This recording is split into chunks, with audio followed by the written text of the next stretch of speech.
ओम साई राम। मेरे अंदर साईं और आपके अंदर साईं को भी प्रणाम। कैसे हैं आप सब लोग? आज मैं आपको बाबा का एक चमत्कार बताती हूँ। चमत्कार तो नहीं, बाबा का प्यार कहती हूँ कि मेरे साथ बाबा कैसे मेरे घर में आए, बाबा मुझे कितना प्यार करने लगे। जब बाबा से मुझे लगन लगी तो मैं साईं दीवानी होगी। मेरी हर बात में बाबा का जिक्र। और मैंने बाबा को एक कमरा दिया हुआ था। मैं रेंट पे रहती थी, 3 कमरे थे, एक कमरा बाबा को दिया हुआ था। उसमें बाबा का बिस्तर लगा हुआ था, बाबा की फोटो। जब भी शिरडी जाती तो बाबा की नई नई फोटो लेकर आती, और बाबा का बिस्तर भी था। तो मैं बाबा को एज ए फादर ट्रीट करती। मेरा सारा समय उस कमरे में बीतता। बाबा आज क्या खाओगे, और जो भी खाना बाबा को खिलाना, रात को बाबा को चादर ओढ़ाना। तो ये मेरी दिनचर्या में शामिल था। मैं बहुत खुश रहती। और फिर एक बार हमारे शहर में साई संध्या थी।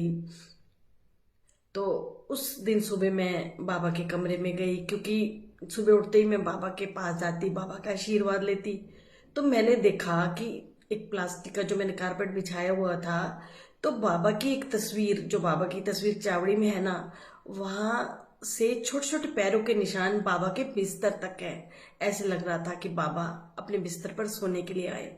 मैं देखकर हैरान, क्योंकि पहले तो ये चरण थे ही नहीं, बिल्कुल छोटे छोटे पैरों के निशान थे। पता नहीं बाबा किस रूप में सोने आए। मैंने अपने हस्बैंड को जल्दी से बुलाया कि आओ देखो ये क्या है। वो आए, बोले तो बाबा के चरण है। और फिर साई संध्या थी हमारे घर, लोग आ जा रहे थे, सबने देखा।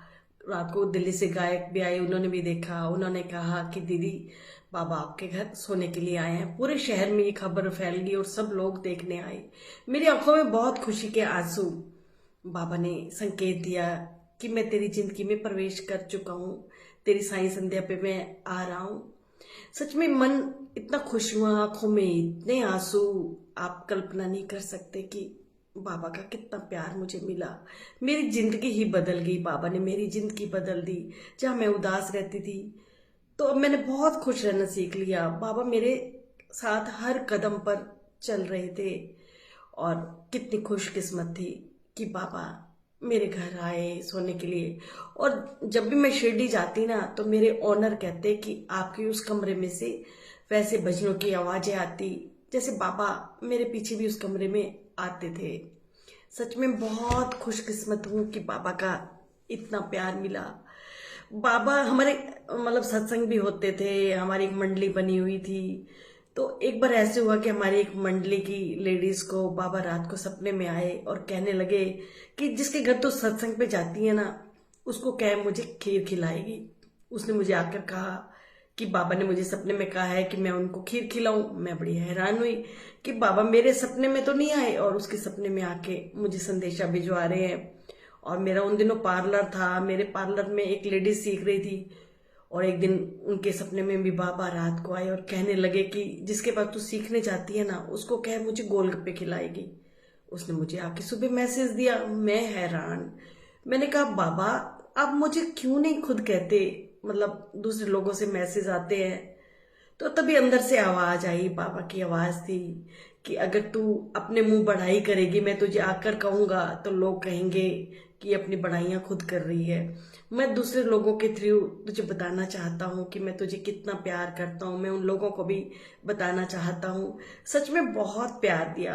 अगर अब बाबा का प्यार कैसे महसूस होता है, अगर हम खुश रहना शुरू कर देना, तो समझो कि पापा का प्यार है। हम लोगों से प्यार करने लग जाए, हमारे मन में द्वेष, क्रोध, ईर्ष्या सब खत्म हो जाए, तो समझो ईश्वर आपके साथ है, ईश्वर आपके पास है। ईश्वर आपको कोई साक्षात दर्शन थोड़ी देते हैं। आपके मन में उत्साह भरते हैं, जोश भरते हैं, प्यार भरते हैं, हर बुरी चीजों से आपको बचाते हैं।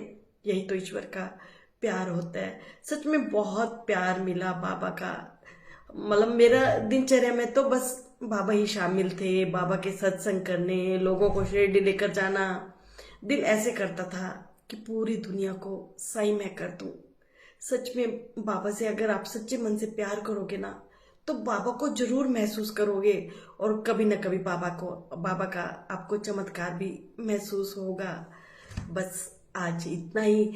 और मैं हाँ ये कहना चाहती थी कि वो बाबा के चरण मैंने काट के बहुत संभाल के रखे थे, पर वो चरण मुझसे कहीं गुम हो गए, मकान वगैरह बदला, पता नहीं कहाँ चला। बहुत रोई, बाबा से माफी भी मांगी कि मैं बाबा आपके चरण नहीं संभाल पाई, पर बाबा माफ कर देते हैं। हम बच्चों से तो गलतियां हो जाती है ना, बाबा कभी नाराज नहीं होते। आप लोग बस इतना कहना चाहूंगी कि अपनी जिंदगी में खुश रहें। परिस्थितियां तो आती जाती रहती हैं, कभी सुख कभी दुख आके चले जाएंगे। आप मत घबराओ, अगर आप में हिम्मत होगी तो आप परिस्थिति का सामना बहुत अच्छे ढंग से कर पाएंगे। आप सब लोग खुश रहें, बस मेरी यही दुआ है।